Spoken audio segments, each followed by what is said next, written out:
লোহিত সাগরে submarine fibre অপটিকের তার কাটা পড়েছে, ফলে সংযুক্ত আরব আমিরাত সহ আশেপাশের অঞ্চলে ইন্টারনেটের গতি কমে গেছে। এর কারণে আমিরাতের শীর্ষ টেলিকম অপারেটর ডু ও ইতিসালাতের গ্রাহকরা ধীর গতি ও ঘন ঘন ইন্টারনেট সংযোগ বিচ্ছিন্নতার মতো সমস্যায় পড়ছেন।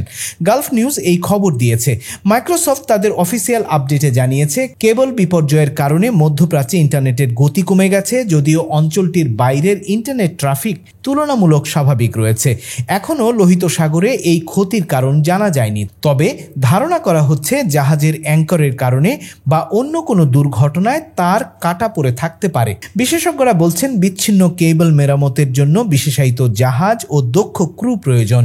ইন্টারনেটের কাটা পড়া তার মেরামত করে পুরোপুরি স্বাভাবিক অবস্থায় ফেরাতে কয়েক সপ্তাহ সময় লেগে যেতে পারে। এ ঘটনায় আমিরাতের সাধারণ ইন্টারনেট ব্যবহারকারী থেকে শুরু করে ব্যবসায়িক প্রতিষ্ঠানগুলো নানান ধরনের ভোগান্তির শিকার হচ্ছেন।